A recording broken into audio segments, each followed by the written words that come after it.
Hey there. In lieu of doing a promo or something at the beginning of this, I do have a bit of a disclaimer here. The audio quality takes a bit of a dive because of bad Skype weather. A little ways into this, we do fix it shortly afterward. So there are only a couple of minutes where things sound like it's a kind of a dodgy phone conversation. After that, things pick back up. So be patient, listen to it. It's still legible, I believe. Otherwise, just skip forward until you can understand things. If you cannot, cool. Thank you.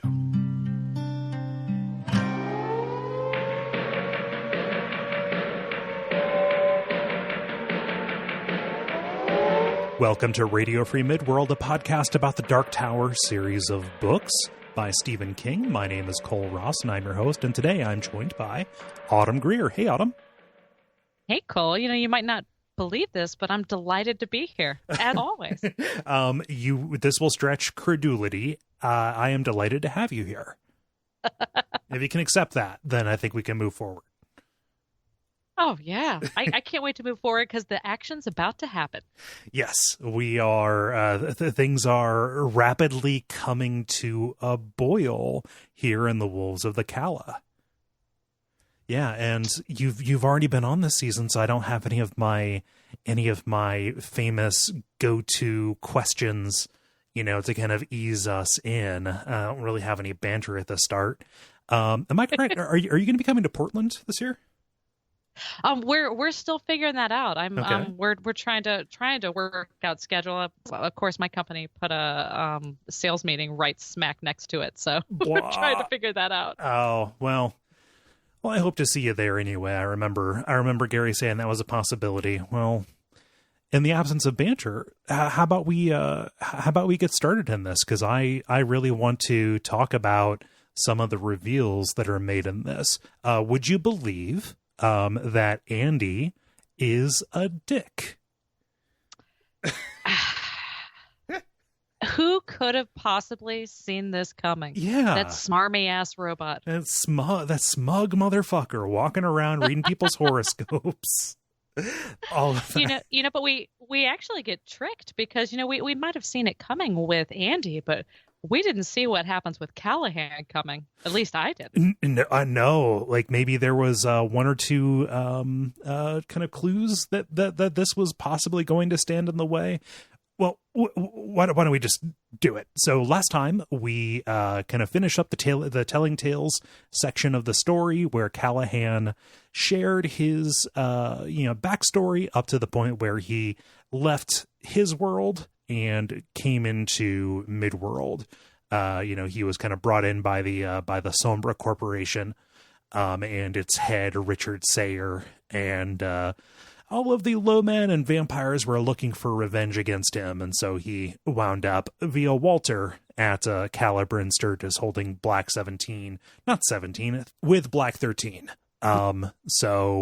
And now we go into the section titled The Wolves. Everything is all of these pieces lining up with each other.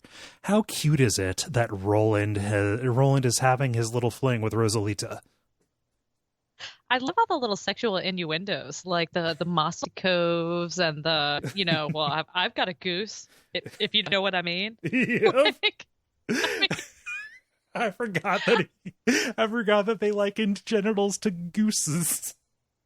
Yeah, it's nice for Roland, but it really makes me think that the locker room back in Gilead at the boys' training camp must have just been full of the dumbest innuendos ever. Yeah, very it'd be a little bit like Civil War letters to home. Like on the surface, it sounds very high-minded and poetic, but actually it's just kind of dumb and empty. Yeah, exactly.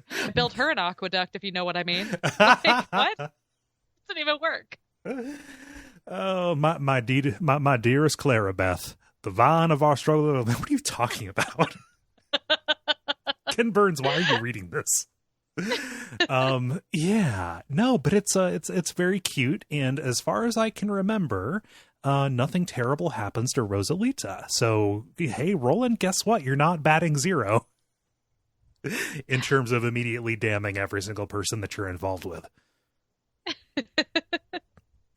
You know, we mentioning Callahan, because Roland's about to give Callahan his whole story. You know, I think we've kind of forgotten, with everything that's happened to Callahan over the last couple books in Salem's Lot and everything, that the dude is definitely Catholic. Like, I live in the heart of Catholic country. I went to a religious school, and I just kind of forgot. I'm like, oh, he's just a cool alcoholic that works in a homeless shelter. He's just a chilled out dude. No, he's hard Catholic. He was literally a priest. Yeah.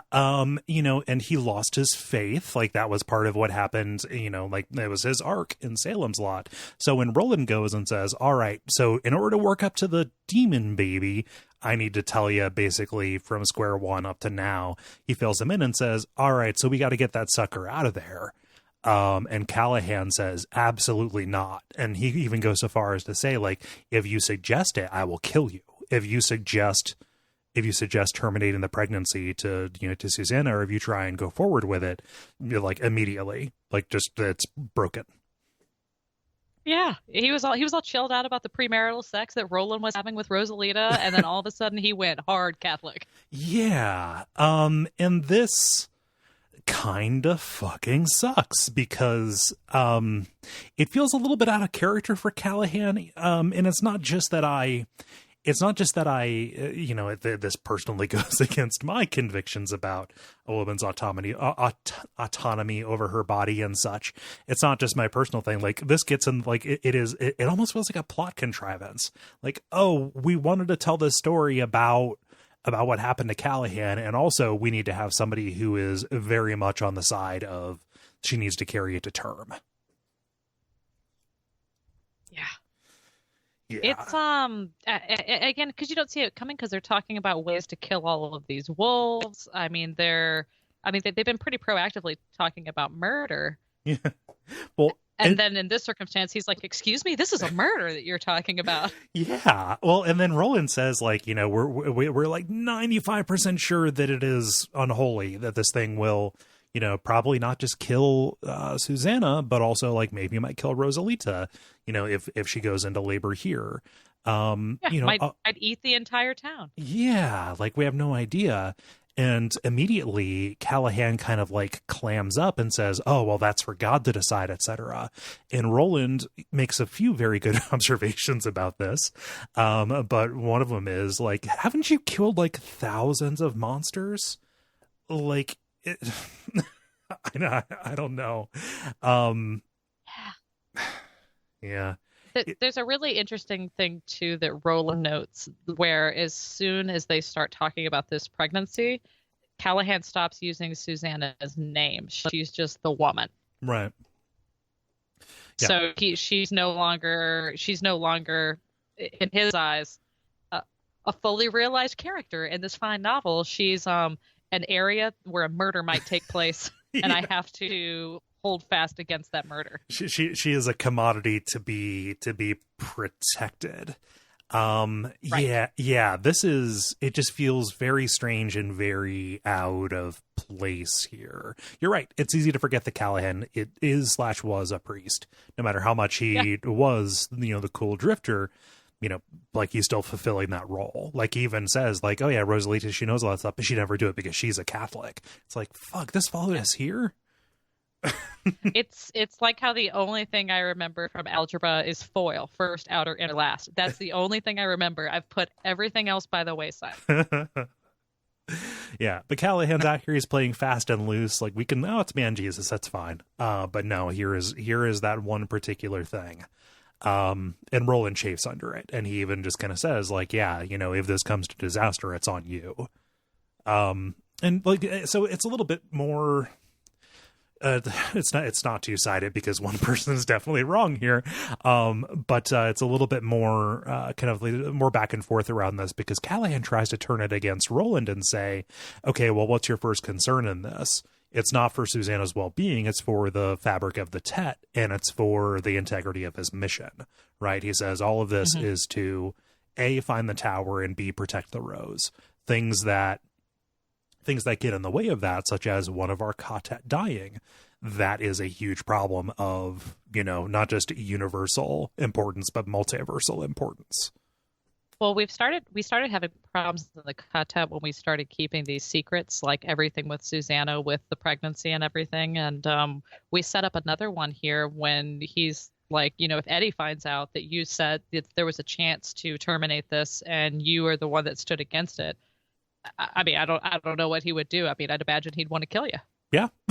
Roland says, so I will, a whole new set of secrets. I will do what I can to protect you. However, Eddie will kill you if he finds out. Just a ton of just like weirdly political drama within this group. And Roland has some observations about your man Jesus seeming to be a bit of a son of a bitch when it comes to women. Which I mean, as correct as that might be in a certain sense, that also feels like Stephen King coming out and just saying, like, just using Roland as his mouthpiece for that. Yep. Yeah, it is. Again, you can feel the author in that as much as you're like, yeah, this is a good exchange. And Callahan says, well, his girlfriend was a whore. And Roland says, that's a start. And it's like, wait a minute, Roland. It's so hard to know who to be like. No, it's not hard to know. Callahan's wrong.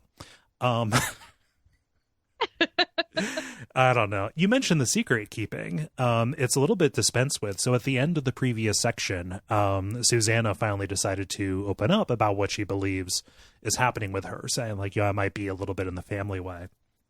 And I'm surprised she wasn't more angry that everyone like didn't act surprised. Like, so really, like nobody thinks this is shocking. I'm not blowing anybody's mind here. So here's the thing: we could have helped you, but yeah. So I mean, just like all of that discussion happens off screen, and Roland's does the usual thing, which is, I can't believe we put this off. I can't believe we put things at risk for. To avoid the direct solution, which is discussing the problem. Mm-hmm. So at the very least, that did not cause a further blow up with the more established portions of the quartet. And I mean, Andy gave Callahan a little job. Like, okay, you want this so badly? Like, you keep an eye on her. If she leaves this house, that's on you. Like, you got to be responsible. Yeah, like she cannot be alone, most of all when she's Mia. So watch for these particular telltale signs. Watch for her, touching her hand to her temple, things like that, saying like, all right, you need to take responsibility for this choice that you have forced us into. Mm-hmm. Yeah, and to Callahan's credit, he's like, okay, I can do that. I can own that particular part of it, and then this really doesn't become an issue again. So, the takeaway here, like we said, is conscriptor for this. Additionally, Roland is putting together a crew. He needs 6 people from the Calla to help defend the place, 3 of each sex, and most certainly not Andy. And what's hilarious is that pretty much everybody comes to the conclusion that both Andy and Ben Slightman the older are not trustworthy roughly at the same time, and they also have their own different reasons. If you count the 6 people from the Calla and our quartet, altogether is Deshane's 11. He's just putting together a crew for one last caper. We've got a, but it's a reverse caper. He's trying to stop the kids from being stolen. Oh, exactly. He's trying to keep the jewels in the casino. Ocean 14. Danny Ocean and the gang are brought in as consultants to like beef up security casino, but it's a double grift. Because they're building a fake casino that other people will rob, and it actually puts money into it broke down. That's why it was never made. Julia Roberts wouldn't sign on. It was a whole thing. Exactly. Her people just were not on board with it. No, they didn't like the whole Julia Roberts plays a character who pretends to be Julia Roberts thing. It was a big bummer. She thought she thought it just on this Dark Tower podcast we discussed things that got too meta.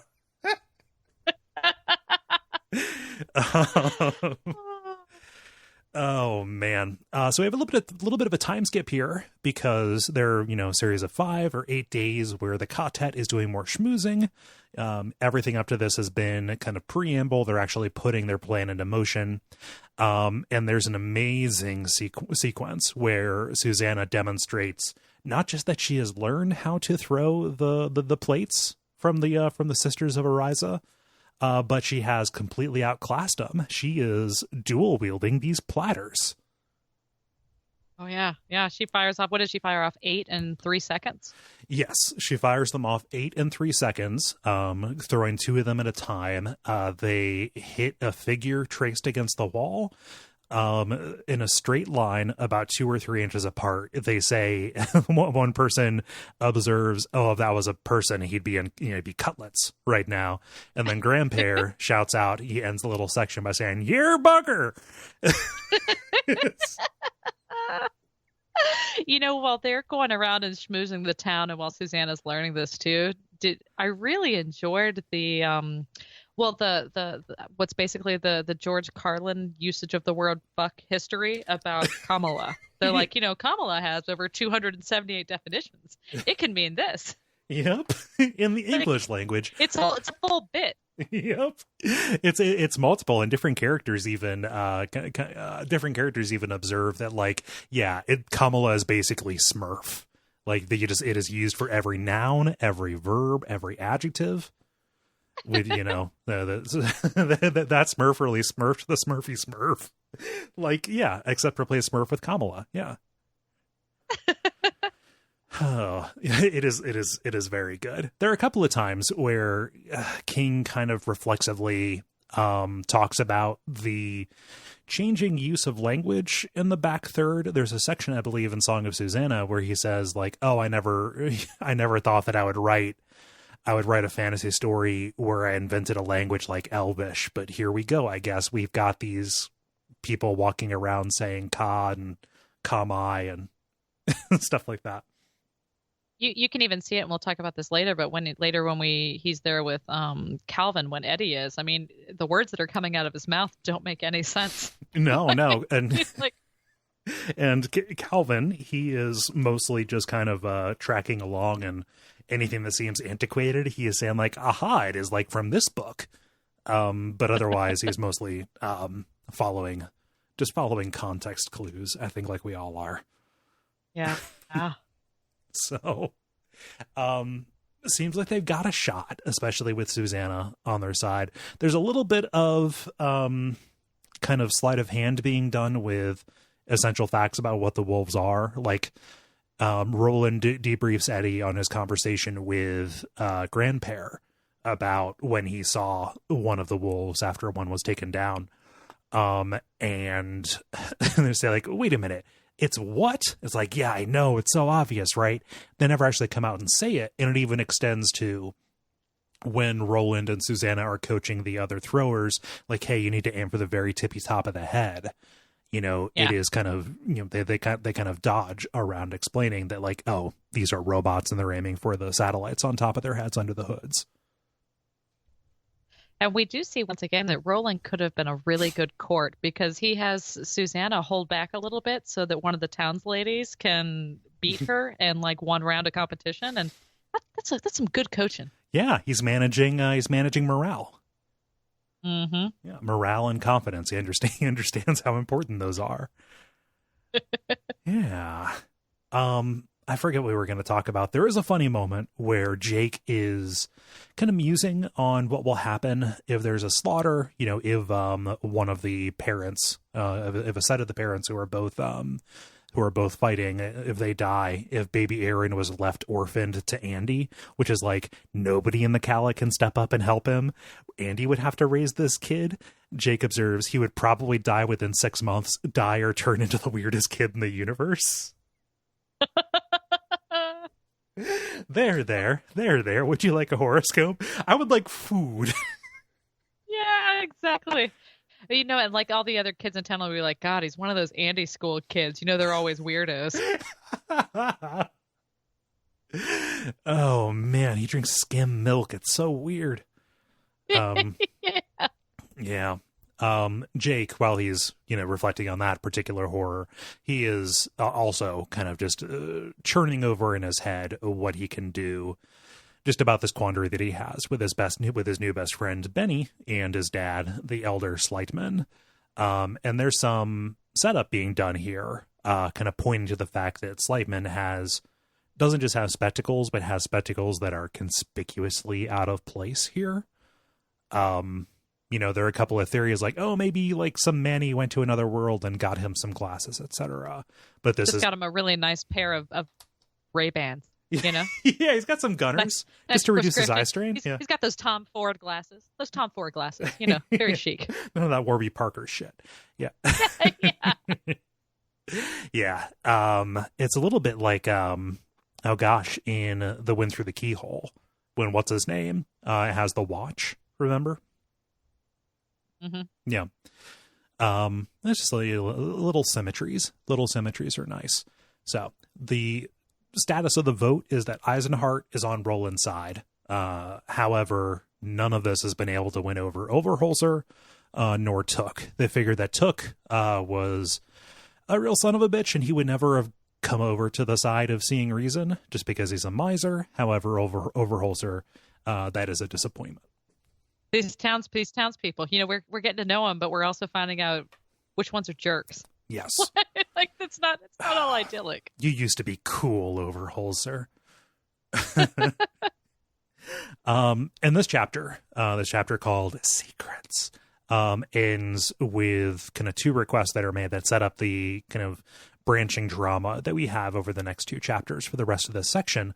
First off, Jake, wants to take the Ruger with him when he goes to stay at the Rocking Bee, with Benny, and he won't explain why. Roland asks, like, hey, why do you need a gun for this sleepover? You're not going to, try and show off or something, are you? Jake straight up puts it to him, and he basically pulls out Robert's Rules of Order and says, are you asking me as Din, or are you asking me as Roland?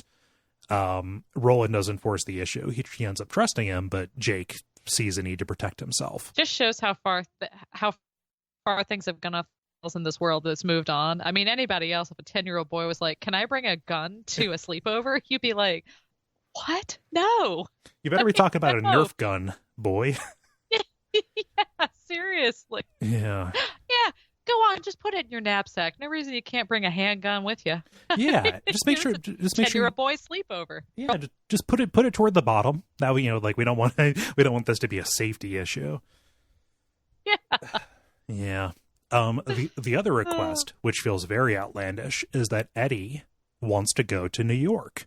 He's not homesick, but he has come to the conclusion, based on one of Callahan's stories from the previous day, that they have been incredibly dumb. And that is what takes us to the Dogan Part 1. What made him realize this was understanding how eager Callahan was to get rid of Black 13. Understanding that he was just waiting for somebody to come and take the burden off of his hands. He figures that Calvin is going to be in a similar situation with the vacant lot where the rose is. Ooh, and what a journey it's going to be to New York. I like this. This is very good because Eddie, I mean, he's kind of out of place in both worlds. You feel a little bit bad for him. But he's a little bit too Earth for Midworld and a little bit too Midworld for Earth at this point. A little bit country, a little bit rock and roll. Yes. So this chapter opens up with a very frightening section where Roland and Eddie are trying to transfer Black 13 into the bowling bag that they found in the Todash version of the vacant lot. They figure it has kind of protective effects because the bag itself is Todash. It's kind of like shimmery or something like that. Aside from saying nothing but strikes at Midworld lanes, which somebody on Etsy, please make that, please. Yeah. But as they're doing it, Eddie just basically says, this is the most scared that I have been since Barony Coach on Blame the Mono. Because again, this is the artifact of ultimate evil that if it wakes up or if you jostle it, it can just open up a hole in reality around you and send you off into Todash space. What I really, really like about the cave is that these voices are basically competing to make Eddie feel terrible. Like, his mom's going on about it, and then his brother pipes in, like, well, what are you going on about? Like, he literally killed me. I think that I have the most license to be upset right now, Mom. Exactly. Yeah. I'm the one who's going to make him feel bad. You sit back in the cave and be cool. Yeah. And Roland kind of brings up something that is kind of neat about this. These are not voices that are howling from the void. Like, there's nothing in particular about this cave that contains, Henry and Eddie's mom. Instead, it is kind of picking up on your memories inside of you and then repeating them back to you louder. So it is kind of taking and amplifying something that kind of already happens. Part of Eddie's struggle wasn't that he was literally hearing voices like in a hallucination kind of way, but his internal monologue, especially when he attacked himself, was in the voices of other people. This cave plus Black 13, when it is not just making the chimes and whatnot, it is kind of causing people's minds to eat themselves alive. And I've got nothing but respect for Eddie because he actually does really well with it. Like, for me, it'd be that time just over and over again that I tripped running across the street in first grade and peed my pants. Like, I've just got a litany of stuff that I would just be reminding myself of, Yep. Like, oh, man. But yeah, Eddie isn't just hearing voices from his family. He is hearing, even just kind of incidental people from around his neighborhood, such as Kasaba Drobnik or the Mad Fucking Hungarian. Extremely cool. Yeah, I am way into the nickname, the Mad Fucking Hungarian. Yeah. But the plan is to have Eddie just kind of think his most 1977 thoughts, and, use that to aim the doorway as Roland stays behind and opens the box so that the door will open as well. And then kind of maintain the portal while Eddie is going in to do his business.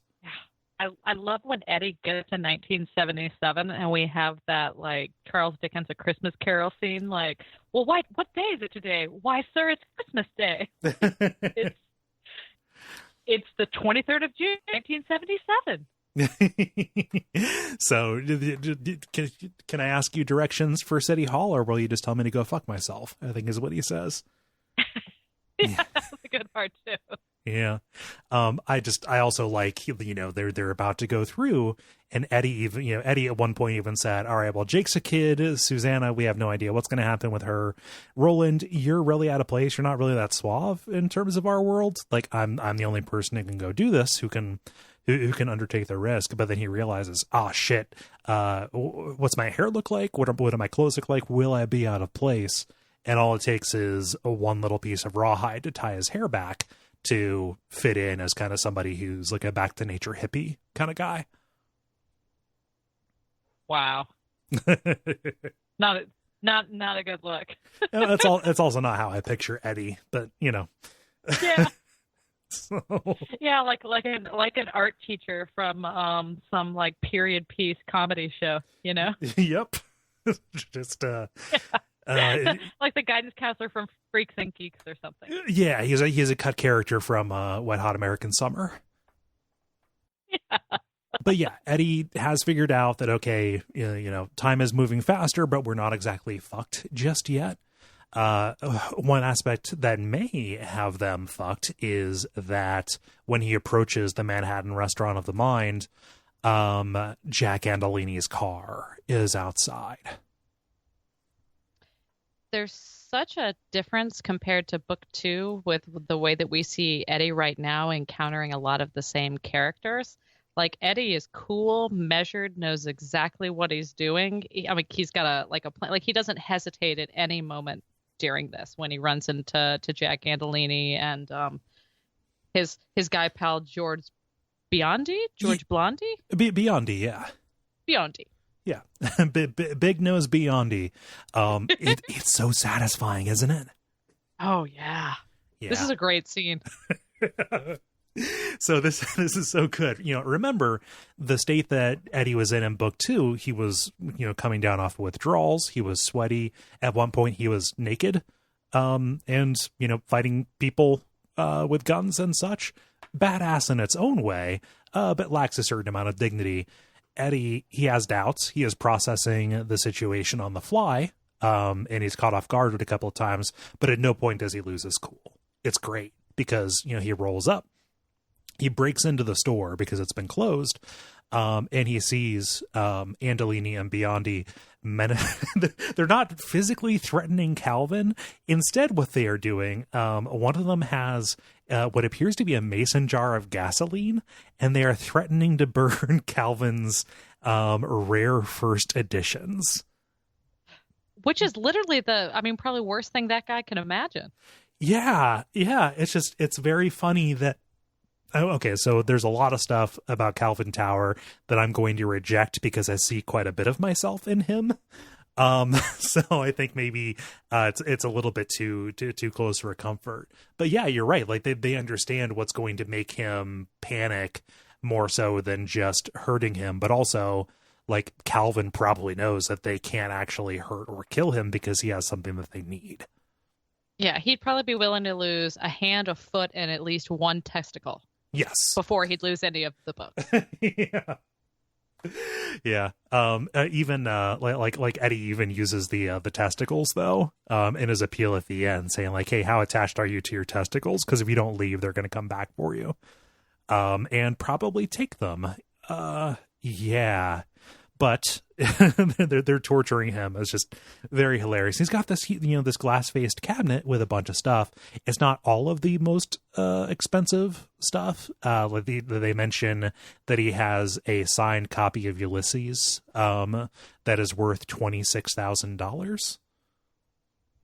And we're talking about 1977. Like, I think some character in there talked at some point during this about making $18,000 a year.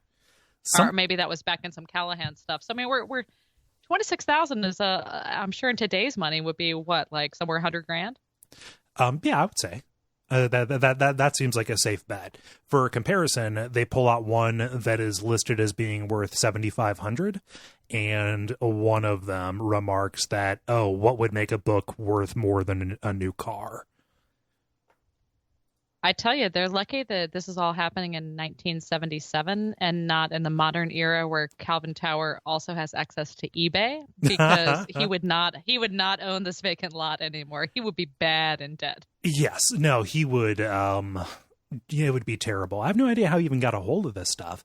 I know I know how he did, because he had access to a lot of resources and he squandered all of them in pursuit of his obsessions and insecurities. But yeah, I answered my own question there. I just picture, that image that floats around online from time to time of that couple dividing up their Beanie Babies, like in divorce court. That's a very Calvin Tower place to be. Yeah. Well, it's also like, oh my gosh, that news story about the people who in their divorce contract talked about like they split up their Funko Pops or something. Yes. I feel like it's I feel like at some point we joked about that before. Okay, so looking at this here, up to September 2018. Oh, wait, no data available. Sorry, this is so riveting when I do things online. The most recent data is for July.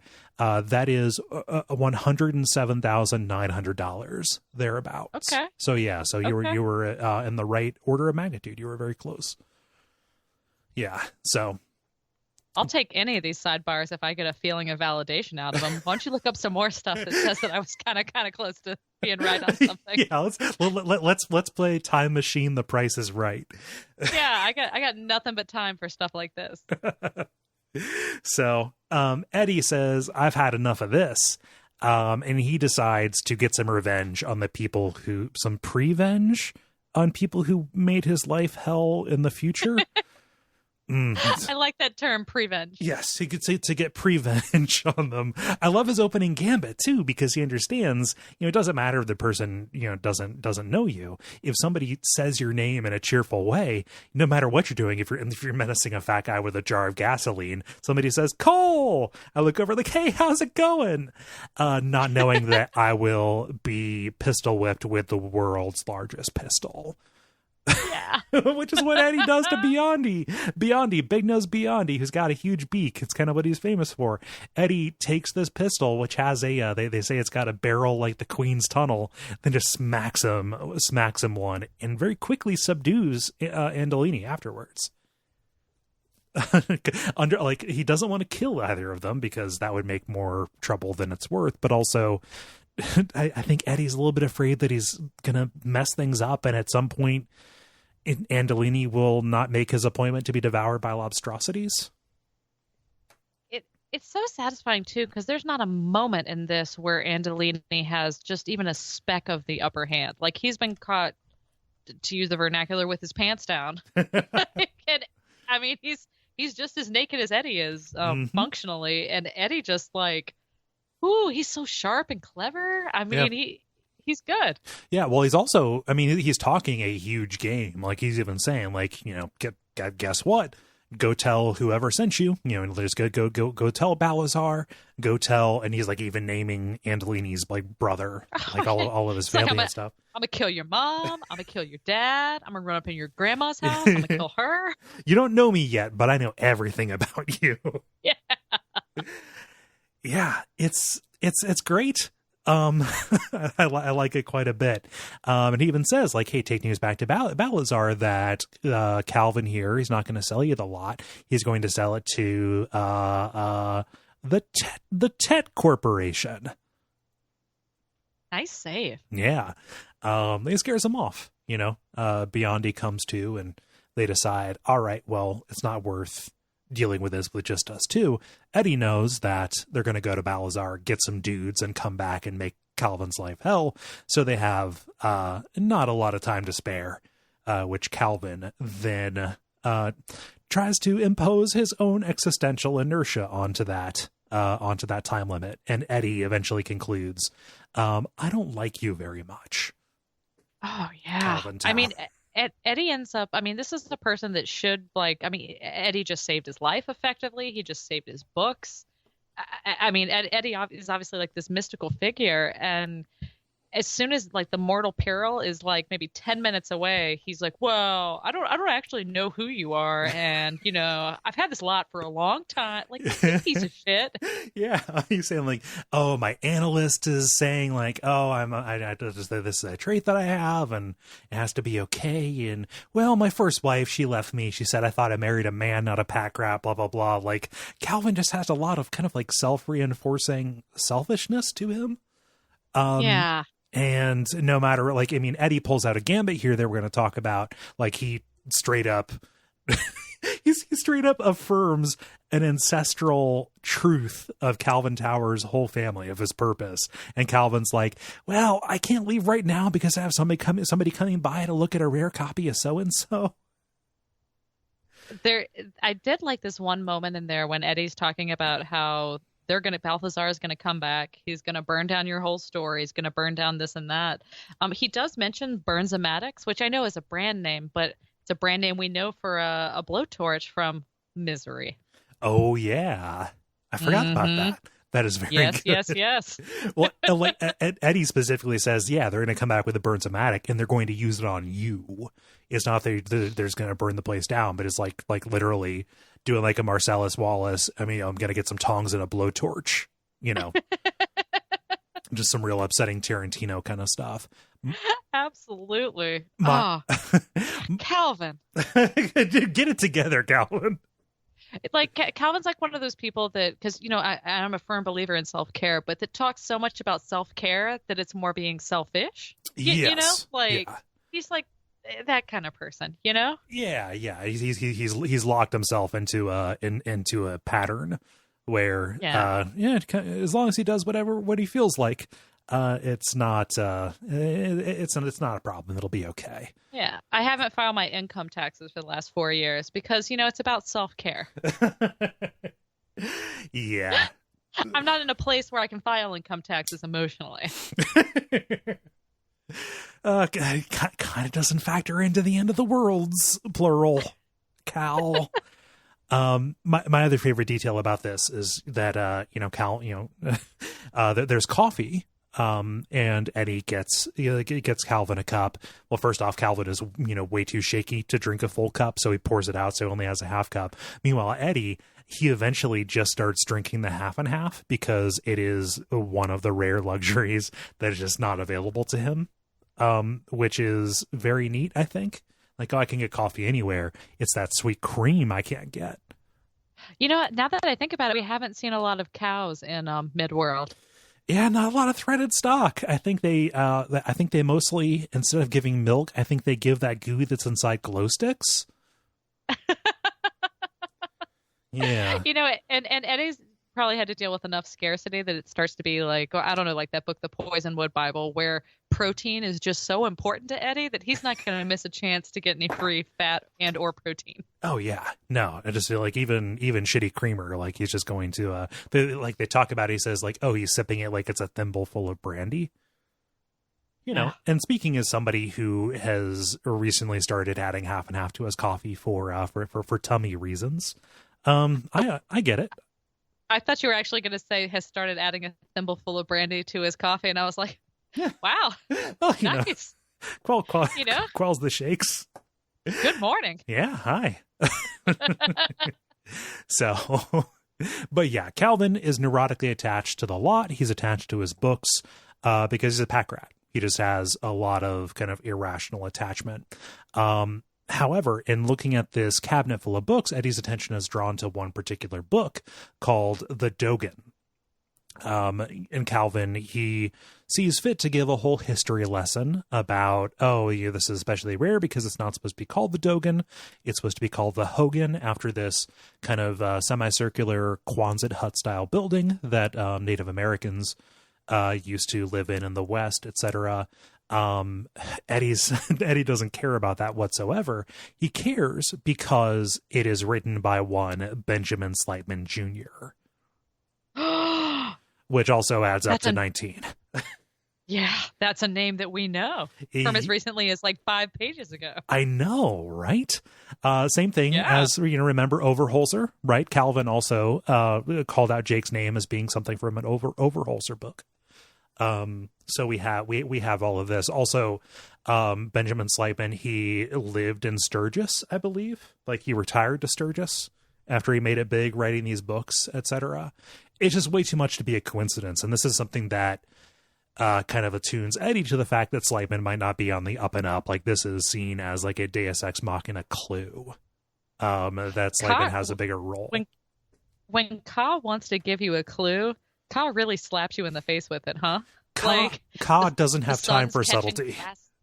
Yeah, the sun's catching on glasses, and you're like, well, that's weird. Nobody else here has glasses. And then, the Hogan. Weird. I should make a note of that. Yeah, so familiar. Dear God, I am not a smart gunslinger. Please help me put the pieces together. Give me a sign. No, another one. No, keep them coming. All right. Yeah, one more. Yeah. And speaking of, the person that needs 40 signs is Calvin. Yeah. So Calvin says, like, fuck this cabinet. But no, really, don't fuck this cabinet. We're going to have to deal with that in a second. The most valuable thing on this property is this piece of paper from this from this safe. So he goes back and produces it. Eddie sees that the unfound symbol is on it.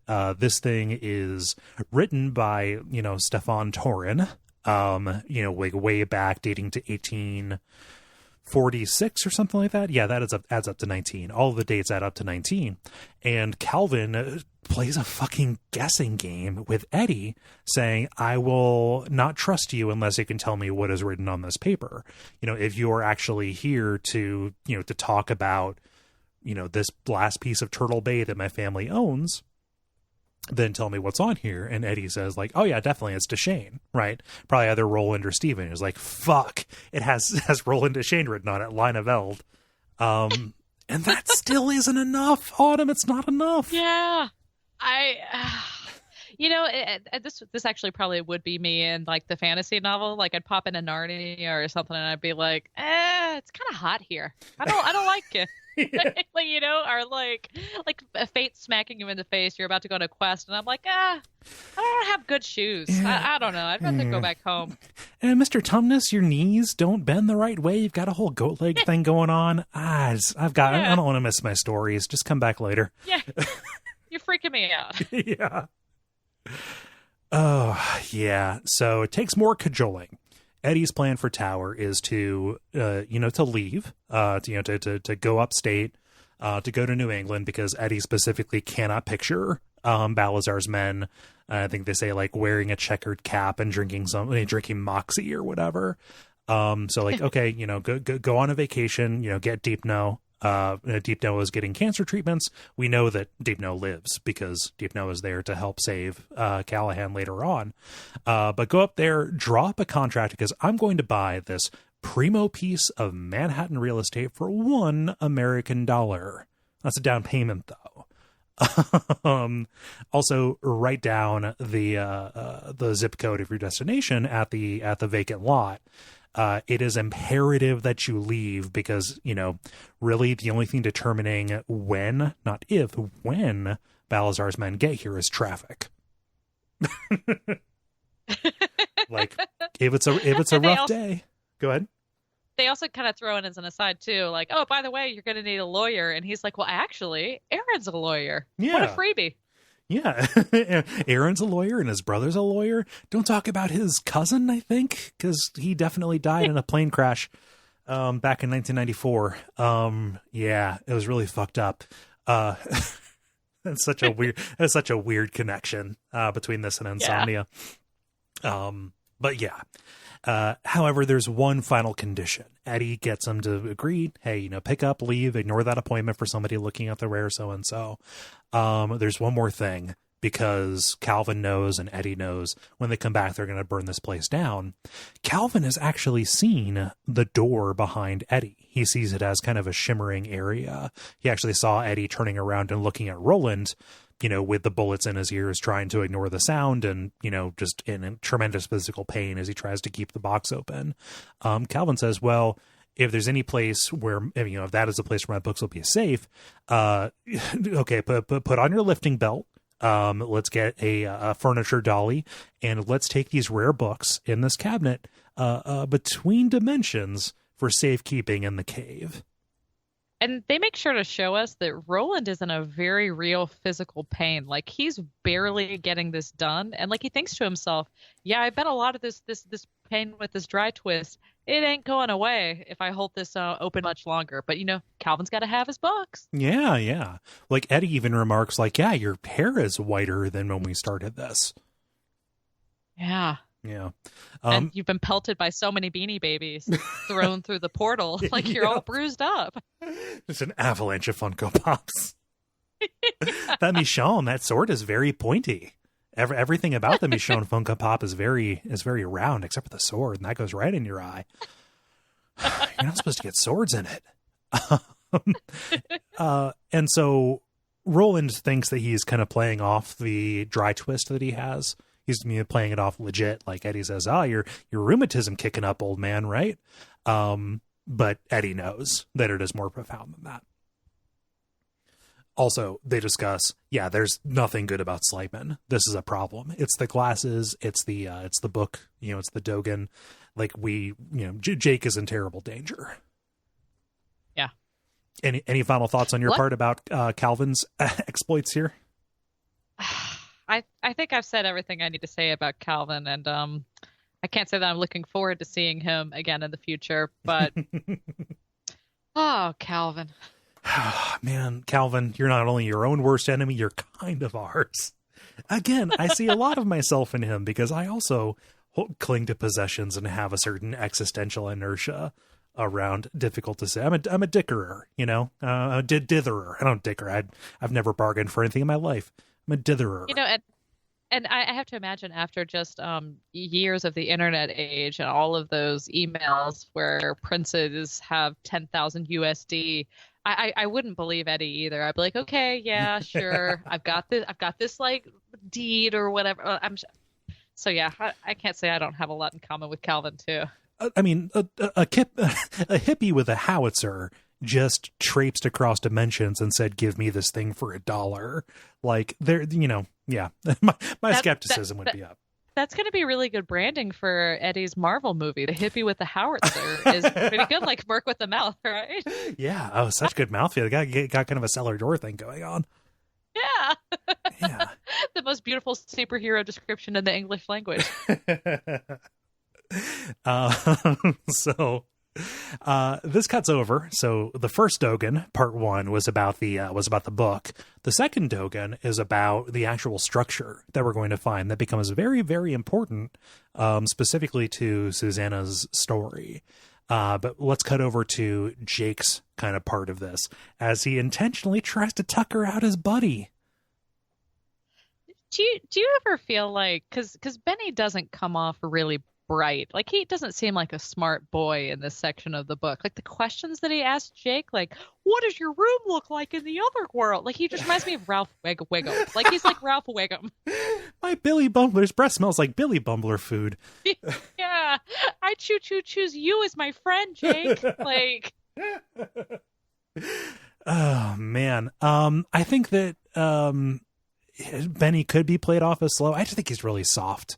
I think that he's a good, sweet boy, but next to Jake, who's so like hardened and wily, like it's nice that Jake gets to play, but like Benny's just like, wow, is that the color red? Oh my gosh. Like, yeah, it's very sweet. And, to the point where like I made an observation, like, there's a little bit of sadness to the fact that, they're sleeping in Benny's room, and Benny asks like, hey, well, what's your room at home like? And, Jake reflects and says, oh, he wouldn't believe half of the stuff that I said. So Jake says, oh, I've got a desk. Wait, a desk? Like for writing? Yeah. On paper? Yeah. Even Jake's like pump the brakes version of his, the opulent life that he lived is still like mind blowing. But also I remember being like a 10-year-old, 11-year-old boy going over to sleep at a friend's house and like talking about his room. Like, oh, you got bunk beds? I was always very jealous of bunk beds too. I thought that was the coolest. Yeah. It's like that line from Community. I don't know why they call them bunk beds, because this one's the real deal. So yeah, I had a friend with a waterbed too. Well, before I realized that was like a 70s sex thing. Like he had it because of a dust mite allergy, but it was like, oh yeah, it's a slightly different kind of bed. So all I can think of is just Simpsons references now. I'm like, well, do you sleep in a waterbed? No, I sleep in a regular bed in the loving arms of my wife. My bed's shaped like a race car. Yeah. Yeah. Once I started picturing Benny as Ralph Wiggum, I don't know what to do with myself. Oh, it opens everything up. Yeah. Yeah. So good. What I love is that Jake sets Oi as an alarm clock. I actually, similar the other night, but I actually got sabotaged by a dog. I had to leave at 4 a.m. to drive like 3 hours for this meeting that I had over in Mississippi. And I woke up at like 5:13 a.m. because my basset hound had laid on top of my phone alarms because I set more than one.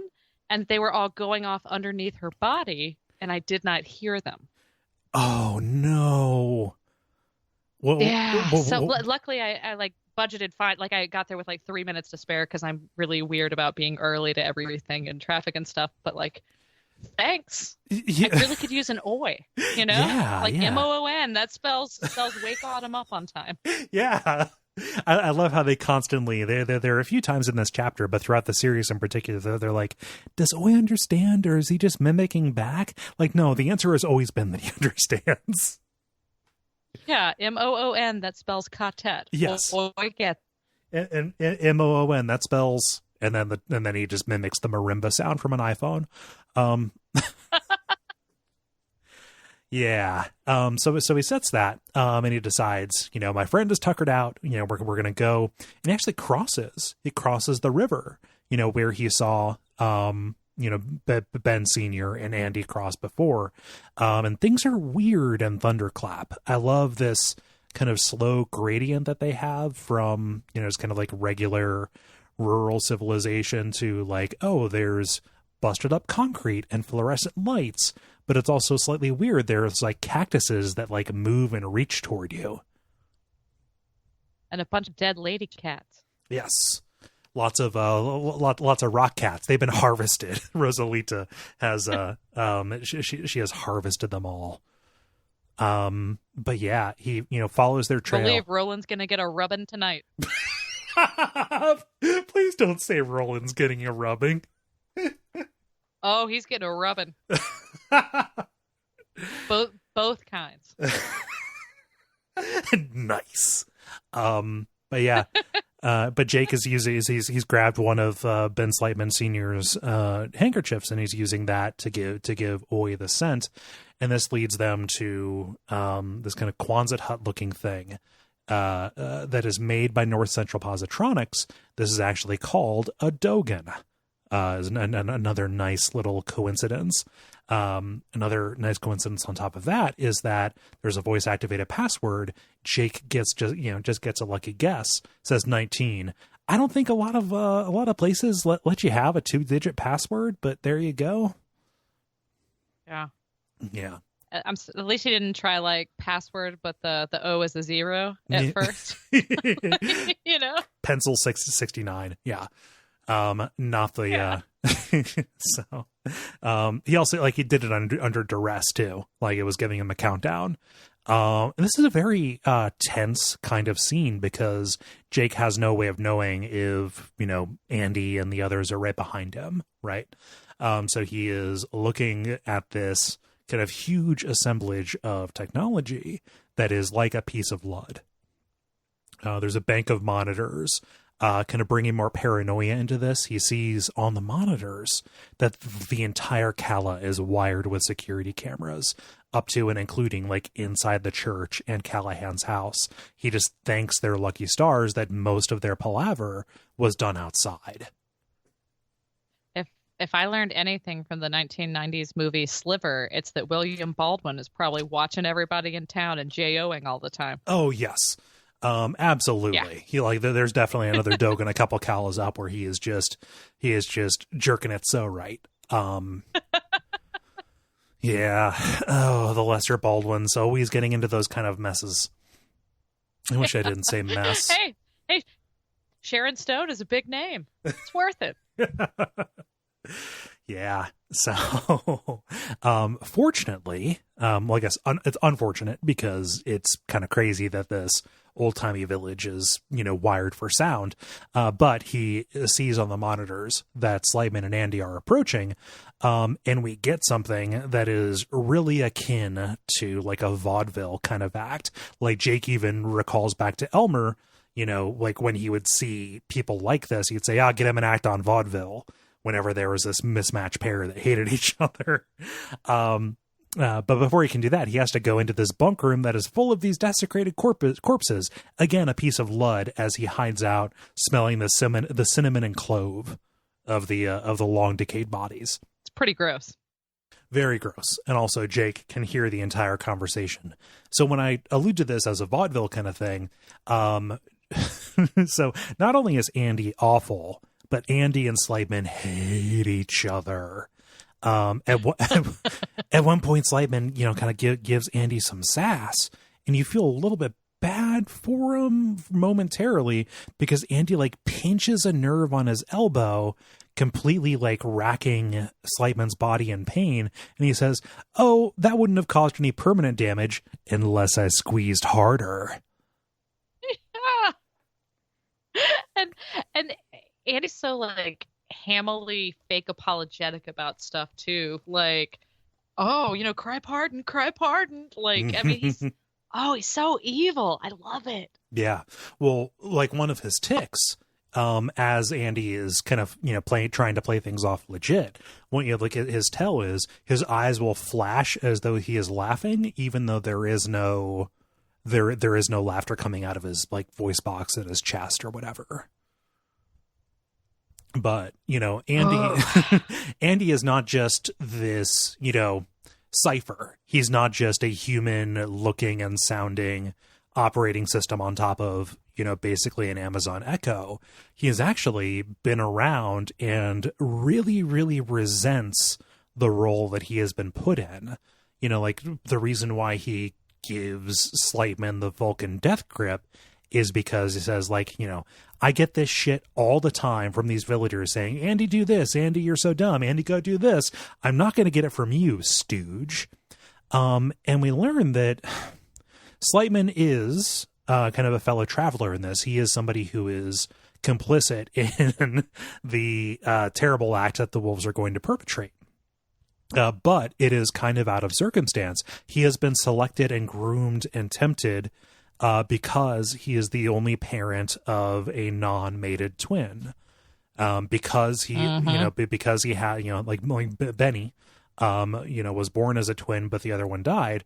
There is a particular kind of leverage. They found somebody who was in the unfortunate position of, you know, almost losing it all, you know, potentially losing it all as opposed to just losing half. And he was plied with gifts. They didn't just give him glasses. They gave him a music machine, and he gave him an iPod to listen to music, you know, that he keeps away. But like Slightman says, no, I use that to get to sleep because I feel terrible about what I'm doing.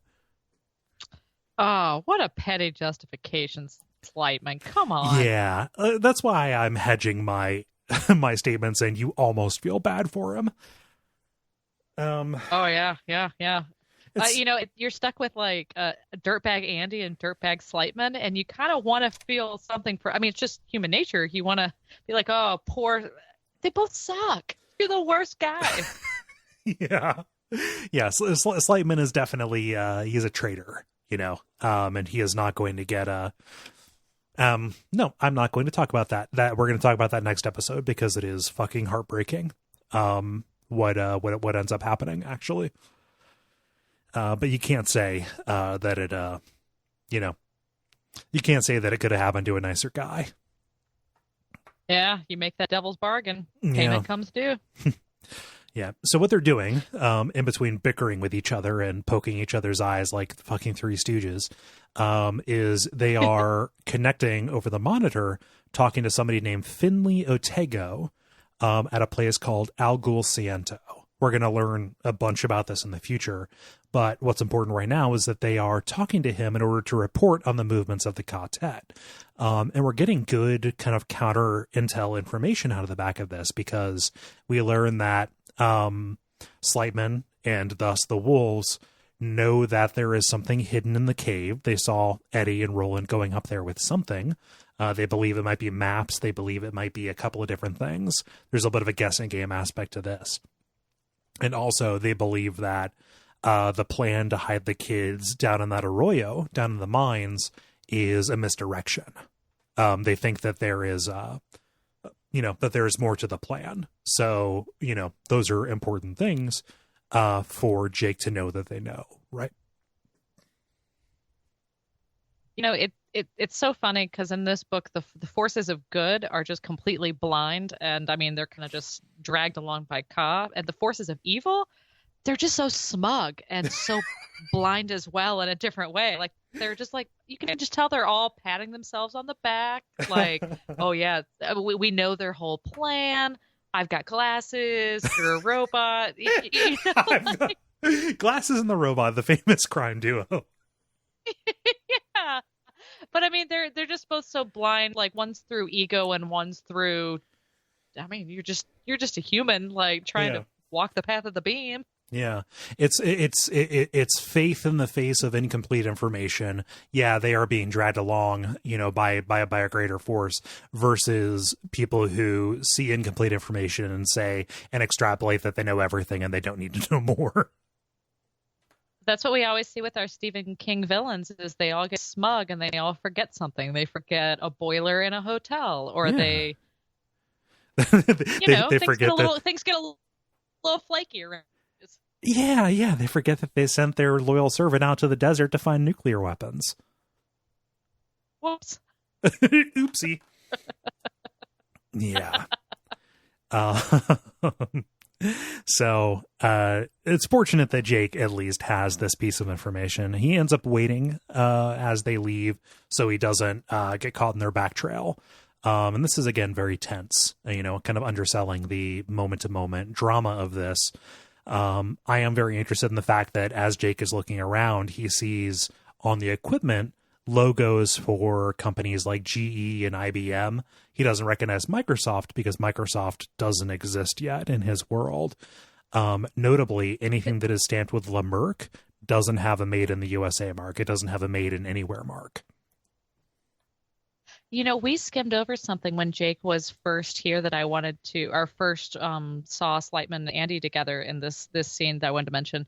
It says that Jake really wanted to go see the Star Wars movie, and Andy might have reminded him a little bit of C-3PO had he seen it, but he died a month before the movie came out. That is absolutely right. Little man never got to see Star Wars. Yeah. And this was before, I mean, like, so poor guy, like, this is before Star Wars was a huge, inescapable thing. Like, imagine having that being something that you would be excited about. Yeah, that bummed me out when I read that. It seems like maybe that would maybe be a better use of Black 13 than it would be to get that parking lot with the rose. I mean, just bring Jake to 1986. Yeah. Let him see the Star Wars movies. Yeah, different revivals let the tower take care of itself. Yeah, the tower can wait for an hour and an hour and 50 minutes. Like, it's fine. Yeah. I mean, it's a shame that Jake never got to, or, you know, like, he was not present for when they went to Castle Discordia, because he could have just gone through some of those doors and, you know, just peeped in, you know, caught the matinee and then back to save the world, right? Exactly. Yeah. Poor little guy. I'm not going to say it's the saddest thing because, I mean, even aside from when Roland met him and everything that happened afterwards, he still had a pretty shitty childhood, but he at least should have gotten to understand why C-3PO is annoying as opposed to just seeing the crazy version that would have actually led to him to harm. You know, I'd feel a lot better about Roland letting him fall to his death in the first book if I had known that it was a kid that had seen Star Wars first. Oh, yeah. Like, I'd be like, oh, well, shit happens, you know? Is it murder if the kid never actually lived? Exactly. Huh. Give me a lot to think about, Autumn. Yeah. We're getting a little heavy here, huh? Yeah, a little bit philosophical. But this section ends with Jake returning, back home without incident. But really, he's just racked. You know, he has kept a little bit of a secret from his quartet, but they trusted him with it, and they came to their own conclusion anyway. But how is his new best friend going to feel? This soft, nice boy. How is he going to feel when A, his dad is revealed to be a traitor, and B, it is his best friend that does that to him? It's going to be just like when Lisa breaks up with Ralph on camera. You can see the exact moment, frame by frame. The Betty Slightman heart breaks. Autumn, any final thoughts about this section, about the contents therein? This is, we spent so much time at the beginning of the book, the first 500 pages or so, world building. This is where we hit our grease slide and everything starts popping. We're throwing discs. Mm-hmm. We're getting towers, contracts for towers. We're finding out who the turncoats are. Everything kind of is just popping off all at once. Yeah, we're setting up for a massive conflict in the next section that draws everything to a close. I say close in air quotes. You didn't see me do that because this does leave on a bit of a cliffhanger, just like the next book will, because all of these were written at once. The standout moment of this for me, the standout kind of segment, is when Eddie goes back to New York and ends up fighting with Tower, right? And also that kind of recap of, different conflicts that we saw different versions of in the drawing of the three. Like, that is a standout, like top 10 moment of this series for me. Absolutely, especially the parallels with it. Yeah. This is just so fun. I say this every time, but you want to just finish out the book real quick? I haven't time. It's early. I haven't finished it for this session. Like, I could totally do it, but alas, we must go. Autumn, thank you so much for hopping on, and for talking about this very fun section of the book. Where can people find you? You can find me on Twitter at Mrs. Greer. That's MISSUS Greer. You can also find me on the Duckfeed Slack in the Radio Free Midworld channel. Yeah. You can find me on Twitter at Cole Ross, KOLEROSS. And also, you can see my horror video game videos and writing at hexcrank.com, along with, my other work on Duckfeed.tv with these different shows. But until next time, when we finish out The Wolves of the Calla, thank you so much for listening. And I'm going to ask you, I'm going to make a request. Have some long days and some pleasant nights.